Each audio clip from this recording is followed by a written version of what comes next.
Morning all ഇന്ന് നമ്മൾ discuss ചെയ്യാൻ പോകുന്നത് സ്പെക്ട്രോസ്കോപ്പിയിലെ സ്റ്റേൺ ഗള്ളാച്ച് എക്സ്പെരിമെന്റ് എന്നുള്ള ടോപ്പിക്കാണ്. ഈ സ്റ്റേൺ ഗള്ളാച്ച് എക്സ്പെരിമെന്റ് ഒക്കെ ഡെമോൺസ്ട്രേറ്റ് ചെയ്യുന്ന ഒരു സമയത്ത് സ്പിന്നിനെ കുറിച്ചോ സ്പിൻ ക്വാണ്ടൈസേഷനെ കുറിച്ചൊന്നും നമുക്ക് യാതൊരുവിധ ധാരണയും ഉണ്ടായിരുന്നില്ല. 1922 ഓട്ടോ സ്റ്റേണും വാൾട്ടർ ഗള്ളാച്ചും കൂടെയാണ് ഈ ഒരു എക്സ്പെരിമെന്റ് ഡെമോൺസ്ട്രേറ്റ് ചെയ്തത്. ഈ എക്സ്പെരിമെന്റ് എന്താണെന്ന് നമുക്കൊന്ന് നോക്കാം. അതായത് ഒരു ഓവനിൽ കുറച്ച് സിൽവർ ആറ്റംസ് ഇവാപറേറ്റ് ചെയ്തു. ആ സിൽവർ ആറ്റംസ് ഒരു കൊളിമേറ്ററിൽ കൂടെ, ഒരു നാരോ ബീം കൊളിമേറ്ററിൽ കൂടെ, നാരോ സൈസ് കൊളിമേറ്ററിൽ കൂടെ ഈ സിൽവർ ആറ്റംസിനെ കട്ട് ചെയ്തു. ശേഷം ഇത് കടന്നുപോയത് ഒരു പ്രത്യേക ടൈപ്പിലുള്ള ഒരു മാഗ്നറ്റിൽ കൂടെയാണ്. അതായത് ഇതിൽ നോർത്ത് പോൾ കണ്ടോ, ഈ മാഗ്നറ്റിന്റെ നോർത്ത് പോൾ ഇതൊരു ഷാർപ്പ് എഡ്ജ് ആണ്. പക്ഷെ സൗത്ത് പോളിൻ്റെത് ഒരു ഫ്ലാറ്റ് എഡ്ജ് ആണ്. ഇതിന്റെ പ്രത്യേകത എന്താന്ന് പറഞ്ഞു കഴിഞ്ഞാൽ, അപ്പം ഇതുവഴി പോകുന്ന മാഗ്നറ്റിക് ഫീൽഡ് ഡിഫ്ലക്ട് ചെയ്യും. എന്തുകൊണ്ട്? ഇവിടെ ഒരു ഷാർപ്പ് എഡ്ജും ഇവിടെ ഒരു ഫ്ലാറ്റ് എഡ്ജും ആയതുകൊണ്ട് അവിടെ ഒരു ഇൻഹോമോജീനിയസ് മാഗ്നറ്റിക് ഫീൽഡ് ആണ് പ്രൊഡ്യൂസ് ചെയ്യുന്നത്. ഈ ഇൻഹോമോജീനിയസ് മാഗ്നറ്റിക് ഫീൽഡ് മൂലം അവിടെ ഒരു ഡിഫ്ലക്ഷൻ പ്രൊഡ്യൂസ് ചെയ്യും. ആ ഡിഫ്ലക്ഷന്റെ ഭാഗമായിട്ട് റിസൾട്ടായിട്ട് ഇവർ കണ്ടത് എന്താണെന്ന് പറഞ്ഞു കഴിഞ്ഞാൽ രണ്ട് ലൈൻസ് ആണ്. ഫോട്ടോഗ്രാഫിക് പ്ലേറ്റിൽ അഥവാ ഡിറ്റക്ടറിൽ രണ്ട് ലൈൻസ് ആണ് കണ്ടത്. അപ്പൊ എന്തായിരിക്കും ഇതിന്റെ റീസൺ എന്നറിയാൻ വേണ്ടി ഇതിനെക്കുറിച്ച് കൂടുതൽ സ്റ്റഡി ചെയ്തു. ഞാൻ സിൽവർ ആറ്റത്തിന്റെ ഇലക്ട്രോണിക് കോൺഫിഗറേഷൻ എടുത്ത് അതിനെക്കുറിച്ചൊരു തിയറിറ്റിക്കൽ സ്റ്റഡിയാണ് ആദ്യം ട്രൈ ചെയ്തത്. അറിയാം, സിൽവർ ആറ്റത്തിൽ 47 ഇലക്ട്രോൺസ് ആണുള്ളത്. അപ്പം അതിന്റെ ഇലക്ട്രോണിക് കോൺഫിഗറേഷൻ എഴുതിയപ്പം നമുക്ക് ക്ലിക്ക് ചെയ്ത് 1s2, 2s2, 2p6, 3s2, 3p6, 3d10, 4s2, 4p6, 4d10 and 5s1. അപ്പം ഇതിൽ നമുക്ക് മനസ്സിലാക്കാം ഇതിന്റെ അകത്തെ ആദ്യത്തെ 46 ഇലക്ട്രോൺസും പെയർഡ് ആണ്. അപ്പൊ നമുക്കറിയാം പെയർഡ് ഇലക്ട്രോൺസ് ആംഗുലർ മൊമെന്റം ഒന്ന് പ്രൊഡ്യൂസ് ചെയ്യും. പിന്നെ ആകെപ്പാടെ ആംഗുലർ മൊമെന്റം പ്രൊഡ്യൂസ് ചെയ്യാൻ കാരണക്കാരൻ ആരാണ്? ഈ 5s ഓർബിറ്റിലാണ്. ഇതിന്റെ അകത്ത് ആകെപ്പാടെ ഉള്ളത് ഒരു ഇലക്ട്രോൺ ആണ്, പെയർ ചെയ്തിട്ടില്ല. 5s ഓർബിറ്റ്, അതായത് എസ് എന്താണ്? എസ് എന്ന് പറയുമ്പോൾ ആംഗുലർ മൊമെന്റം L=0. അപ്പോൾ അവിടെ ഒരു ഓർബിറ്റൽ ആംഗുലർ മൊമെന്റോ പ്രൊഡ്യൂസ് ചെയ്യുന്നില്ല. പിന്നെ എന്ത് മാത്രമായിരിക്കും അവിടെ പ്രൊഡ്യൂസ് ചെയ്യുന്നത്?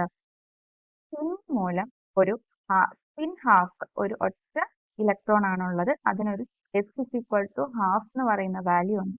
അപ്പൊ അതുമൂലം അവിടെ ഒരു സ്പിൻ ക്വാണ്ടൈസേഷൻ സംഭവിച്ചിട്ടുണ്ടാകാം. അല്ലെങ്കിൽ സ്പിൻ ഒരു ആംഗുലർ മൊമെന്റം അവിടെ പ്രൊഡ്യൂസ് ചെയ്യുന്നുണ്ട് എന്ന് മനസ്സിലാക്കും.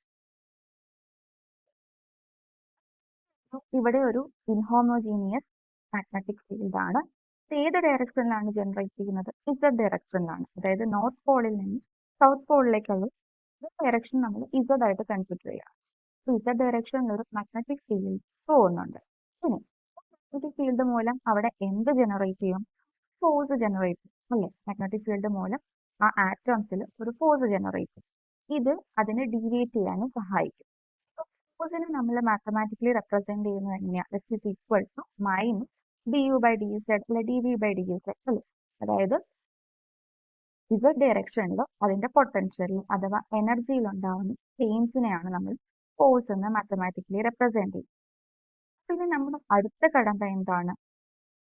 യു, അതായത് ഒരു ആറ്റവുമായിട്ട് അസോസിയേറ്റ് ചെയ്ത ഇവിടുത്തെ എനർജി നമ്മൾ കണ്ടുപിടിക്കും.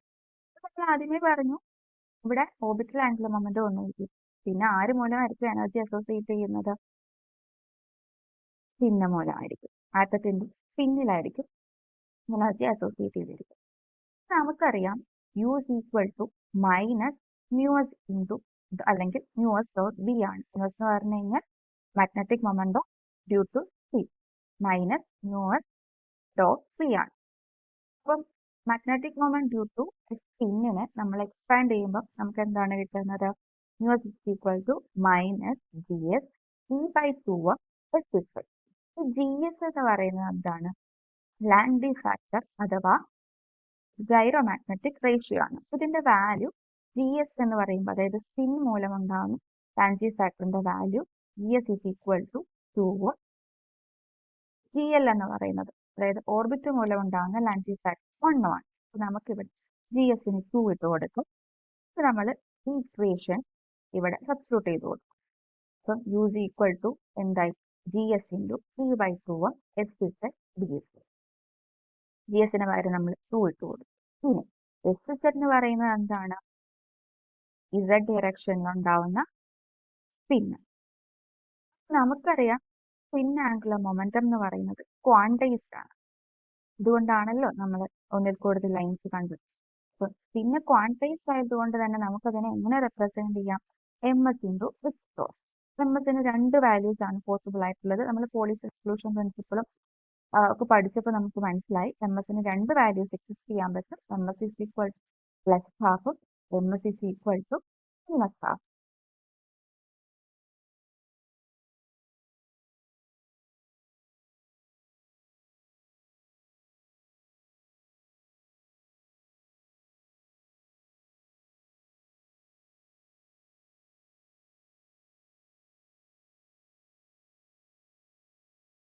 ഹാഫും മൈനസ് ഹാഫ്.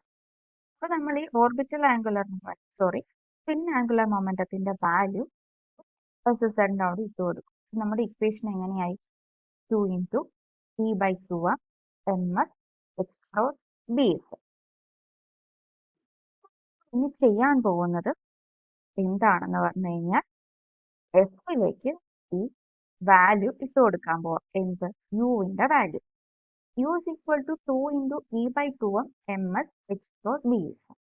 നോക്കിയിട്ട് ഇതിൻ്റെ അകത്ത് ഇ ബൈ 2 എക്സ് ക്രോസ് എന്ന് പറഞ്ഞ ഒരു സംഭവം ഇതിൻ്റെ അകത്ത് കിടപ്പില്ലേ? ഇതെന്ന് പറയുന്നത് എന്താണ്? ബോർ മാഗ്നറ്റോ ആണല്ലേ. നമുക്ക് അതിന് പകരം എന്ത് കൊടുക്കാം? ന്യൂ ബി എന്ന് സബ്സ്റ്റിറ്റ്യൂട്ട് ചെയ്യാം. U is equal to 2 into nu B M S B. നമ്മളിത് മൊത്തം എടുത്ത് ഫോഴ്സിന്റെ ഇക്വേഷനിലോട്ട് സബ്സ്റ്റിറ്റ്യൂട്ട് ചെയ്ത് കൊടുക്കാൻ പോകും. Is equal to minus T by D S of 2 nu B M S B. 2 എന്ന് പറയുന്നത് എന്താണ്? ഒരു കോൺസ്റ്റന്റ് ആണ്. ന്യൂ ബിയോ മോർ മാഗ്നറ്റ്, ഇതും ഒരു കോൺസ്റ്റന്റ് ആണ്. എം എസിന് രണ്ട് പോസിബിൾ വാല്യൂസ് ആണുള്ളത്, പ്ലസ് ഹാഫ് മൈനസ് ഹാഫ്. അപ്പൊ അതും ഒരു കോൺസ്റ്റന്റ് ആണ്. പിന്നെ ഇവിടെ വേരിയബിൾ ആയിട്ടുള്ള ആര് മാത്രമാണ്? മാഗ്നറ്റിക് ഫീൽഡ് മാത്രം. അപ്പൊ നമ്മുടെ ഇക്വേഷൻ എന്തായി? This is equal to minus 2 nu B M S D B by C S. Assume ചെയ്യുവാണ് ഇവിടുത്തെ അപ്ലൈഡ് ഫീൽഡ് എന്ന് പറയുന്നത്, അപ്ലൈഡ് ഫീൽഡ് ബി എന്ന് പറയുന്നത് ഇസഡ് ഡയറക്ഷനിൽ ഇൻക്രീസ് ചെയ്തുകൊണ്ടിരിക്കും. അങ്ങനെ ഇൻക്രീസ് ചെയ്യുവാണെങ്കിൽ ഡിബിയുടെ വാല്യൂ എപ്പോഴും ഗ്രേറ്റർ ദാൻ 0 ആയിരിക്കത്തില്ലേ? അപ്പൊ ഡിബി വാല്യൂ എപ്പോഴും ഗ്രേറ്റർ ദാൻ 0 ആയിരിക്കും. അങ്ങനെയാണെങ്കിൽ ഇതൊരു പോസിറ്റീവ് വാല്യൂ ആണെന്ന് നമുക്ക് മനസ്സിലായി. ന്യൂ ബി എന്ന് പറയുന്നത് ഒരു കോൺസ്റ്റന്റ് വാല്യൂ ആണ്. 2 എന്ന് പറയുന്നത് കോൺസ്റ്റന്റ് വാല്യൂ. അങ്ങനെയാണെങ്കിൽ എം എസ് പ്ലസ് ഹാഫ് ആണെങ്കിൽ, എം എസ് പ്ലസ് ഹാഫ് ആണെങ്കിൽ ഇതെങ്ങനെ വരും? Minus two nu B D B by D S into 1/2 എന്ന് പറയുമ്പോൾ എഫ് എന്തായിരിക്കും? ഒരു നെഗറ്റീവ് വാല്യൂ ആയിരിക്കും, അതായത് ലെസ് ദാൻ 0. ഫോഴ്സ്, അതിന്റെ അർത്ഥം എന്താണ്? ഫോഴ്സ് എങ്ങോട്ടായിരിക്കും ആക്ട് ചെയ്യുന്നത്? ഡൗൺവേർഡ് ആയിരിക്കും ആക്ട് ചെയ്യുന്നത്. ഫോഴ്സ് ലെസ് ദാൻ 0 ആണ്.